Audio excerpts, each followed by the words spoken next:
Hi there, it's Chris Hamilton here with a sales tip a day, www.salestipaday. And today's segment is going to be on figuring out lead generation. And why am I doing a segment on figuring out lead generation? Well, a couple of times in the last week, it's come to my attention on a couple of different accounts that I've been trying to work on. One of the main things that the companies are saying is that we aren't getting enough leads, which means we aren't getting enough sales, which is an old adage that happens with pretty much anyone who's in sales or anyone that's in sales management. And I mean, it is a serious problem. If you don't have any leads coming in, you will not get sales. If you don't get sales, you won't hit your targets, so on and so forth. It's kind of a bit of a conundrum. The way I look at things, though, is that it's not necessarily a problem. There is a solution to this. You just have to open your eyes and figure out where you might be able to get some leads from. And ideally, one of the things that I'm going to talk about is two examples here of the two guys that I was talking to earlier this week. You need to provide value to your target audience. And in order to provide value to your target audience, you have to market to them repeatedly. And in that case, you will get leads and you will get sales. And so what am I talking about? Well, I'm going to give you an example in one company. One company actually sells investments in real estate up here in Calgary. And one of the things that they actually have on their website, which is buried way down on their website, is a software application that they sell to real estate agents that shows the monthly value of your home. And my thought process behind this is based on the amount of people that hit their website in a monthly basis.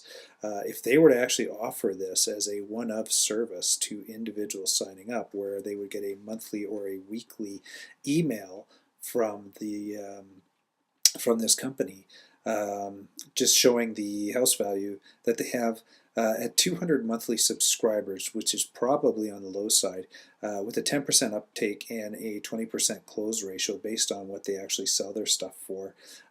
Probably within a year, they would get close to 312 closed deals. I would bet that number would actually be significantly higher.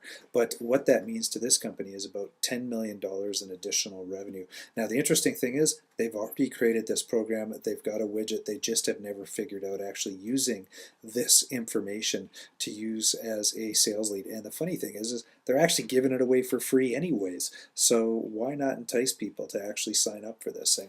So just open your eyes, take a look around.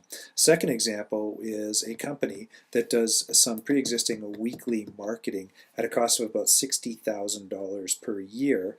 And based on the amount of people that are coming through to their site and applying some industry averages, this would provide about 120 monthly email newsletter subscribers for them.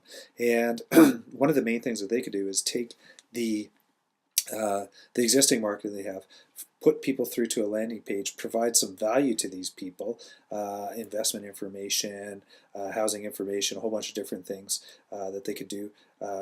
And based on this rate, within a year, I would assume that there would be 1,400 so subscribers to an email newsletter, and with a close rate of about 20% a month based on what they have, that would get them about $3.84 million in additional sales a year. And just for their internal marketing costs at $60,000 a year, that would provide a 6,240% return on investment. They're still trying to figure this one out, but they actually have a captive audience. They just have to figure out a way how to get this audience to actually go and take them up on any kind of offers that they have and stuff like that. So that's what we're talking about right now. So just mind-blowing to me that there's a couple of companies that have some stuff sitting right in front of them. They just have to open their eyes and figure out how they can capitalize on that sort of stuff. So the takeaways from this one: find a widget. Do you have something that you can actually create or offer to your clients that would entice them to sign up? The other thing too is that when you do sign people up for for say like a newsletter or something like that, or the permission-based marketing that you're going to have, don't try to do it as a one-hit deal and get some money off some people. The money is to be made in the long run. The other thing with this thing is that you will probably have repeat clients on a regular basis if you're marketing to them on a regular basis, be it weekly or monthly, when you're providing some value. My suggestion for these two firms would be to provide the value in forms of information, but also promote the seminars that they may have online or in person as well. And the other thing you got to understand is that not all people or all clients are going to buy on the first time. So if you send an email newsletter out, don't expect the floodgates to open and have a lot of sales coming in.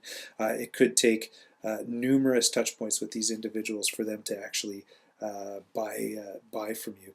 But anyways, the main thing is, if you have a mechanism for getting people to sign up for, say, a newsletter or information that you can send out weekly or monthly, by all means, try to figure out a way to do that through a widget or providing value to your clients. And that's how you actually do some lead generation. So you actually discover how to do lead generation with some pre-existing stuff.